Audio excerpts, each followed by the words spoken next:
오늘은 비시디아 안디옥의 복음 열매이란 제목으로 말씀을 상고합니다. 우리는 아주 미미한 이 들풀을 통해서도 그들이 어떻게 열매 맺고 종족들을 번식시켜 가는지 그 치열한 모습을 배울 수가 있습니다. 우리가 흔히 우리 주변에 있는 이 민들레나 또 이 도깨비 바늘이라는 그 들풀이 있고 또 봉선화 이런 것이 있는데 제가 그 자료를 좀 보여드리면서 설명을 해볼게요. 먼저 이 민들레 저거 많이 보셨죠? 저게 민들레 씨입니다. 그런데 이게 물을 익게 되면 이 씨 주변에 솜털처럼 씨 하나하나마다 연결이 되어 있습니다. 그래서 이제 다 됐다 할 때에는 저 솜털이 바람에 흔들려서 저렇게 흩어지기 시작합니다. 저 끝에 붙은 것이 씨앗이고 그것이 사방으로 흩어져서 민들레가 심겨져 있지 않는 곳이 없습니다. 저 민들레는 저렇게 열매 맺어 가는 것입니다. 두 번째는 우리가 또 아주 자주 보는 건데 도깨비 바늘이라는 게 있어요. 저 부분이 이제 다 익으면 사람들이 지나다니든지 짐승이 지나다니면 어김없이 착 달라붙습니다. 우리 교회에 지금 저 나무 심어놓은 이런 데에도 저게 잔뜩 있어요. 그래서 제가 간혹 이 옆에 거기에 아주 너무 많이 번성해지는 게 있어가지고 그거를 제가 제거해 주느라고 몇 차례씩 하게 되면 그냥 잔뜩 이게 묻어나는 거를 볼 수가 있는데 보통 센 게 아니에요. 안 떨어집니다. 굉장히 노력을 해야 이게 떨어뜨려져요. 저 들풀은 그렇게 짐승과 지나가는 사람에게 붙어가지고 사람들이 그곳으로 옮겨가서 일부러 떨어뜨려야 거기에서 간신히 떨어져서 또 생명을 삭히고 번식해 가는 거예요. 얼마나 치열한지 몰라요. 또 하나는 이 봉선화가 있는데 저게 봉선화 씨 아닙니까? 저 새카만 씨가 이 봉선화에 그 잎같이 생긴 데 안에 들어있는 건데 저게 봉그렇게 뭉쳐있다가 짐승이 건들든지 사람이 건들든지 뭔가 타치가 됐다 그러면 무르익은 저것이 뻥 하고 터져요. 그래서 그 분출되는 힘 그걸로 저 작은 씨들이 확 날려져서 사방으로 떨어져서 번식해 가는 겁니다. 얼마나 신기하고 저 미물들도 다 각기 살아가는 방법, 번식시키는 방법이 있어요. 그래서 당연히 저는 목사로서 저 식물학자가 저런 걸 발견해가지고 글을 쓴 걸 보고 야, 사람보다 낫구나. 우리도 예수 믿는 그리스도인으로서 우리가 얻은 이 구원, 이 영생이 너무너무 위대해서 나만 믿을 게 아니고 누구에게인가 전해줘야 되는데 저렇게 저 미물도 비행기 타고 저렇게 멀리 떨어뜨려주고 저 미물도 한 번 붙잡으면 끝까지 안 놓고 저렇게 죽자 사자 저렇게 매달려서 번식시키고 또 뭔가 박해가 일어나면은 오히려 박해가 더 저렇게 뻥 튀겨져 가지고 더 많은 부흥을 이루는데 정말 우리도 정말 저들 이상으로 전도해야 될 텐데 이런 생각을 하게 되더라고요. 오늘 본문에 나오는 이 비시디아 안디옥이 바로 오늘 본문 내용이 저와 똑같은 열매를 맺고 있습니다. 그래서 제가 2시간에 걸쳐서 비시디아 안디옥에 대한 말씀을 나눴는데 처음에는 그곳에 많은 결실이 거둬졌다는 것과 두 번째는 결실을 거두게 된 그 메시지가 캐리그마 복음 선포였다는 거 말씀을 나눴어요. 이제 오늘은 그 결실이 구체적으로 어떻게 맺어졌는지 세 번째 말씀을 나누는 것입니다. 우리는 정말 하나님께서 그 이스라엘에서 시작된 예수 그리스도의 복음을 전 세계로 퍼뜨려 나가시는데 어떤 방법을 사용하셨는지, 우리에게도 분명한 하나님의 그 방법이 있다는 걸 오늘 이 비시디아 안디옥의 경우를 통해 깨닫고, 우리 일산교회도 바로 이곳에서 61년 동안 그렇게 열매를 거두어가고 번식시켜 온 것, 오늘 말씀을 통해 더 새롭게 더 확장시켜 나가고 우리도 구체적인 적용에 함께 참여하는 축복을 받으시기를 바랍니다. 첫째, 44절에 보면 온 시민의 관심과 청종이 있었다 하는 겁니다. 여기 44절 한번 먼저 읽겠습니다. 다 같이. 그 다음 안식일에는 온 시민이 거의 다 하나님의 말씀을 듣고자 하여 모이니. 사도 바울이 비시디아 안디옥의 안식일날 회당에 참여해서 말씀을 전했는데, 말씀 끝나고 나서 예배를 파할 때 성도들이 나오면서 하는 말이, 다음 주에도 우리 회당에 오셔서 말씀을 또 전해주세요. 그렇게 그들이 관심을 표했어요. 그리고 그날도 많은 사람이 예수를 믿었다고 그랬어요. 그런데 오늘 본문은 뭐냐? 한 주 후에, 한 주에 어떤 일이 일어났는가를 말씀했는데, 그 다음 안식일에는 온 시민이 거의 다 하나님 말씀 듣고자 모였다 그랬어요. 비시디아 안디옥이라는 도시가 얼마나 컸는지는 모르겠으나 한 주 만에 그 지역의 시민들이 다 바울에 대한 소문을 다 들은 거예요. 왜? 듣고 나간 사람들이 전부 입소문을 낸 겁니다. 이야, 우리가 너무너무 오래간만에 귀한 분의 말씀을 들었다. 정말 그 말씀 들을 때 우리가 뜨거웠고, 그분이 전하는 복음을 믿지 않을 수가 없더라. 정말 나는 인생을 새롭게 나는 발견했다. 이러한 간증들이 막 쏟아져 나왔더니 그 시내에 대부분의 사람이 그 말을 듣고는 나도 한번 가봐야 되겠다 해서 두 번째 안식일 날은 인산인해를 이뤘다는 거예요. 여기 성경 말씀 그대로 온 시민이 거의 다 왔다는 거예요. 그리고 하나님 말씀 듣겠다고 청종을 했다는 겁니다. 정말 이와 같은 역사가 어떻게 일어났을까? 바울이 위대했을까? 입소문 낸 사람들의 입이 위대했을까? 바로 바울이 증거한 복음 자체가 위대했기 때문에 사람들의 마음을 열어주고 말씀이 깨달아지고 하나님의 영이 임하고 그들이 믿음을 고백하고 자기들의 그 흥분을 스스로 감출 길이 없어서 만나는 사람에게마다 입소문을 내게 돼서 이런 결과가 자동적으로 왔다는 걸 깨달으시기 바랍니다. 여기에 누가 인위적으로 한 사람이 누가 있어요? 바울이 돈 벌려고 했습니까? 입소문 낸 사람들이 뭔가 팁을 얻으려고 했습니까?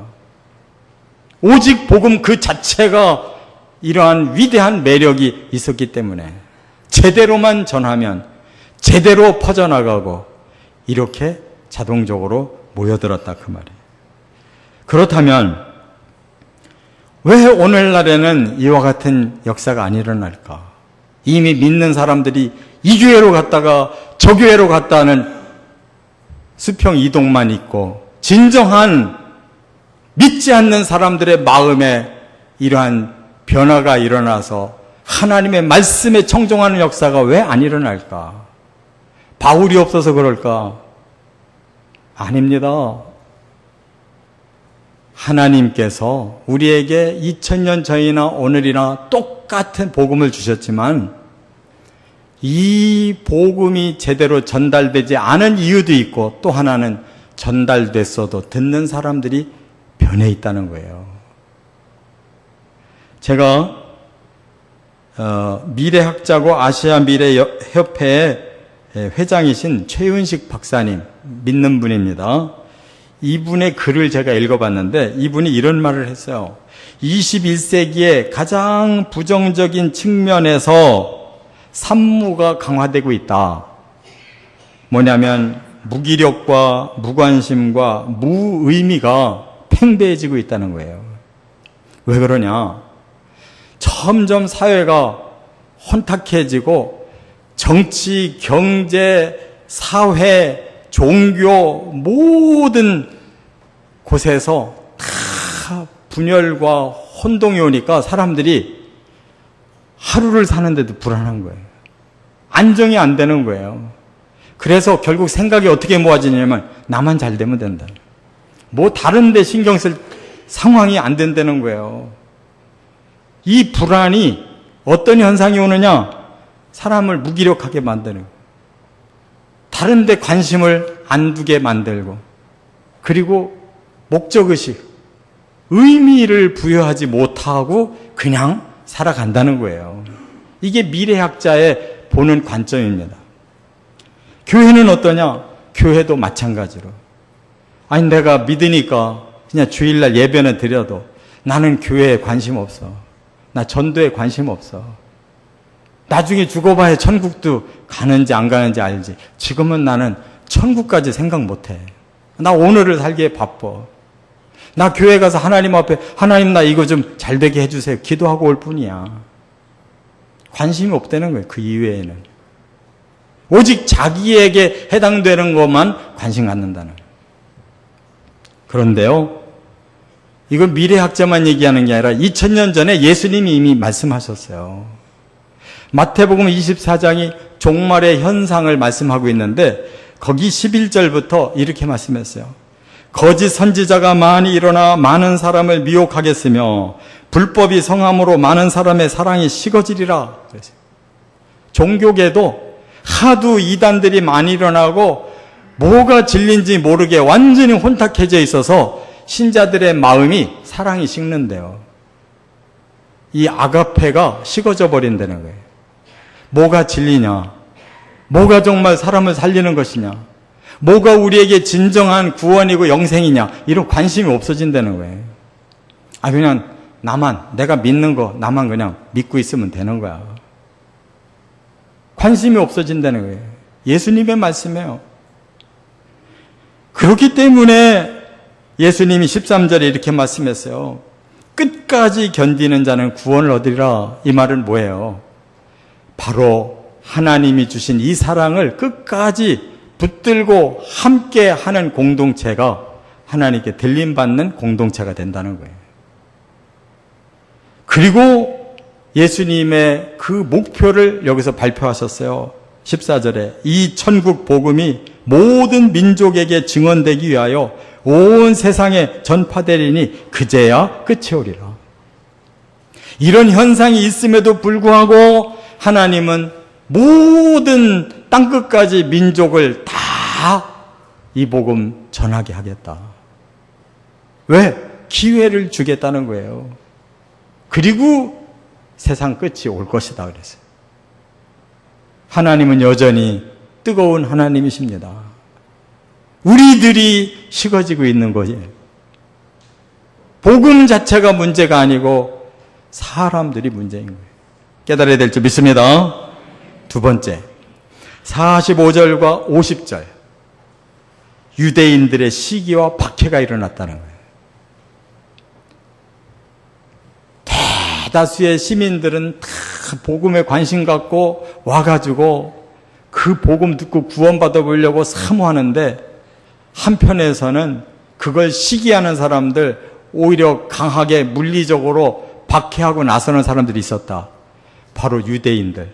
제일 하나님을 사랑한다는 사람들, 성경을 가지고 있는 사람들, 하나님의 메시아를 기다리고 있다는 사람들이 오히려 정반대로 돌아서서 지금 시기하고 싸움 걸고 비방하고 비난하고 있다는 거예요. 왜 그럴까요?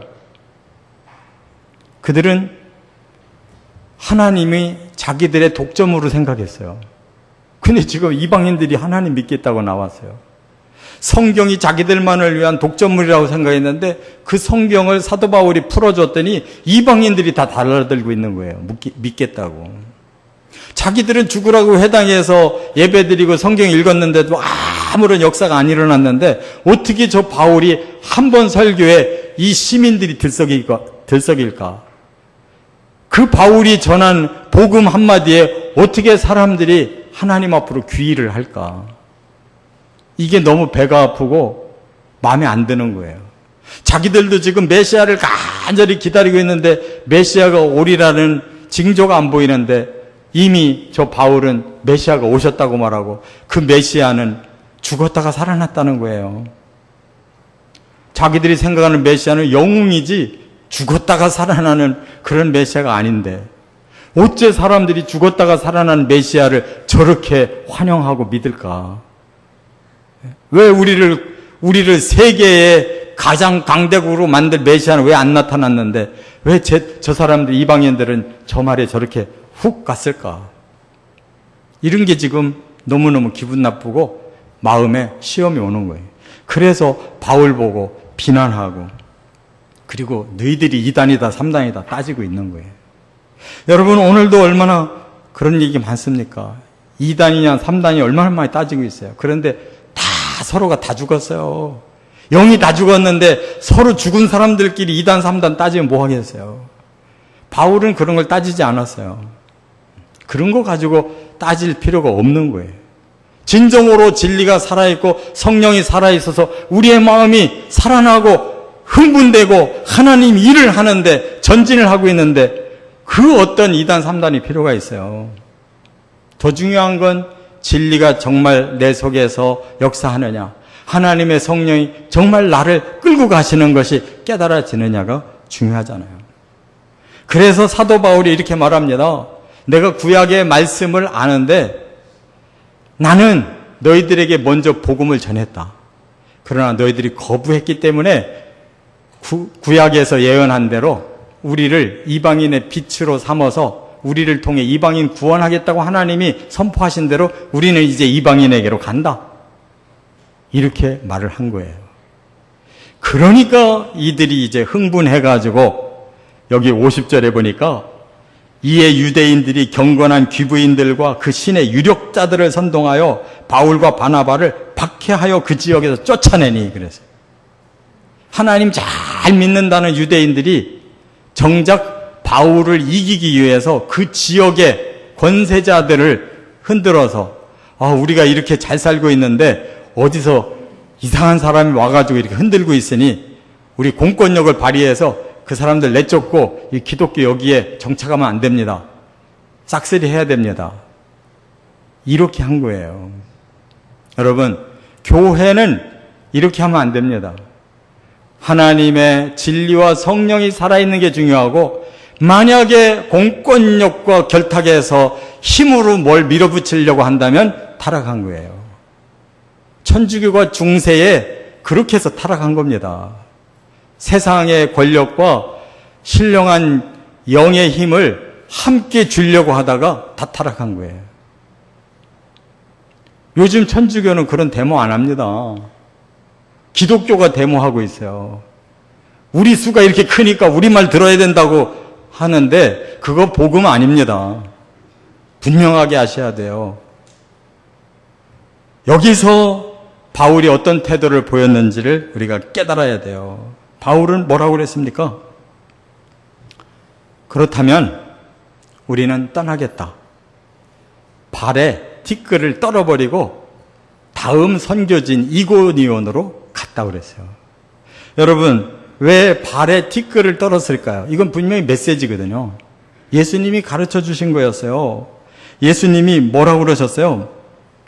너희가 복음을 전하다가 그들이 받아들이지 않거든 발에 티끌, 먼지를 떨어버리고 떠나라 그랬어요. 그러면 앞으로 하나님께서 심판하실 때 소돔과 고모라보다 더 견디기가 힘들 거라고 이렇게 예수님 말씀했어요. 바울이라는 한 인간을 거부한 게 아닙니다. 그가 전한 복음을 거부한 거고 그 복음을 보내신 하나님을 거부한 거예요.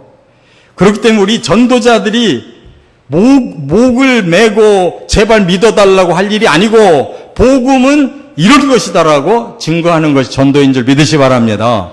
전도했으면 된 거예요. 아, 우리 교회 좀 꼭 와. 우리 자리 비어가지고 큰일 났어. 이게 전도가 아니에요. 전도는 복음을 분명하게 제시하는 게 전도고, 그들의 마음에 악령이 역사해서 복음을 거부하게 만든다면 그 사람의 책임인 거예요. 그 사람이 선택을 그쪽으로 한 거예요. 사도 바울은 명쾌하게 발의 먼지를 떨고 이제 나는 다음 선교지로 간다. 떠났습니다. 여러분, 우리들의 삶 속에 맺고 끊음이 분명해야 돼요. 매달릴 걸 매달려야지. 사람을 구걸하지 마세요. 사람을 두려워하지 마세요. 하나님의 뜻을 실천할 뿐이고, 우리는 악을 악으로 대항하지 아니하고 선으로 대하기 위해서 피하는 것이지, 그들이 두려워서 피하는 것이 아닙니다. 오히려 하나님의 공동체는 그럴수록 영적으로 더 충만해지고 능력이 더 하나님께로부터 풍성해진다는 거 믿으시기 바랍니다. 세 번째, 46절부터 49절, 51절, 52절에 보면 이방인들의 영접과 전파가 더 두드러지게 나타났다는 거예요. 여기 48절을 한번 같이 읽어보겠습니다. 이방인들이 듣고 기뻐하여 하나님의 말씀을 찬송하며 영생을 주시기로 작정된 자는 다 믿더라. 하나님이 말씀을 열어주시면 사람 마음도 열리고 믿음이 열리고 영적인 기쁨이 열리고 찬송이 열리고 영생의 확신이 들어오는 거예요. 이게 인위적인 것이 아니라는 것입니다. 복음이 그렇게 사람들을 변화시키는 것이에요. 그렇기 때문에 그들은 자기만 믿는 게 아니고 거기 49절에 보니까 그 지방에 두루 퍼졌대요. 사도 바울은 회당에서만 설교했는데 들은 사람들이 재차 그 설교를 반복해서 자기 주변 사람들한테 다 얘기하니까 BCD 안디옥 그 일대 지방에 복음이 퍼졌다는 거예요.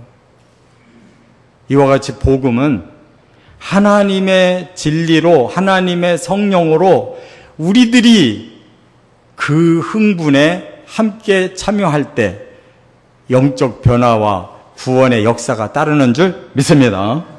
그래서 아무리 강력하게 박해를 한다 해도 그 박해가 우리 마음을 쫄게를 못한다는 거예요.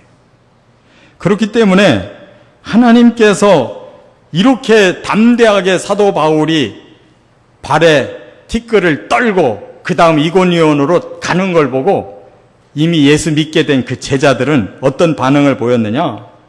그들이 오히려 기뻐하고 성령이 충만해졌다고 그랬어요. 이야, 우리 지도자를 보니까 정말 복음이 이런 것이구나. 우리는 이렇게 믿어야 되겠구나. 오히려 박해에 떨은 게 아니고 박해에 대하여 오히려 담력이 생겨서 박해받는 게 기쁘고 박해받을수록 성령은 더 충만해졌다는 거예요. 여러분, 오늘의 현장도 2000년 전 이 비시디아 안디옥의 현장과 조금도 다를 게 없습니다.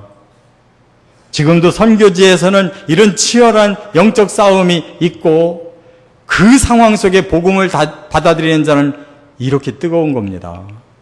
우리는 예수 믿은 지가 오래됐고 우리나라는 복음화된 지가 오래돼가지고 너무 지금 굳어져 있고 이러한 신령한 역사를 너무 체험한 지가 오래됐어요.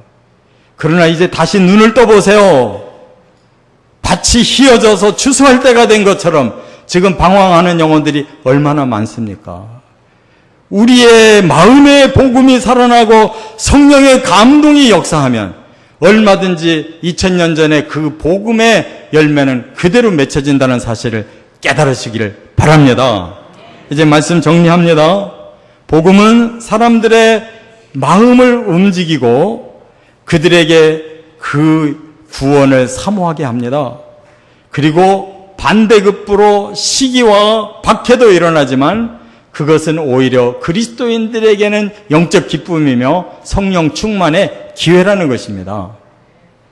이렇게 한낱 미물도 자기 열매를 맺으려고 그 종족이 번성되기 위해서 이처럼 본성적으로 충실하게 하늘을 날든지 한 번 매달리면 끝까지 놓지를 않든지 뭔가 자극이 있으면 오히려 터트려져서 오히려 큰 그런 번성함이 따르는 것처럼 우리 그리스도인들은 그보다 더 진짜 역사가 이렇게 따른다는 거 깨달으시고 여기에 동참하는 우리 일산교회 공동체 저와 여러분 꼭 되시기를 주의 이름으로 축원합니다.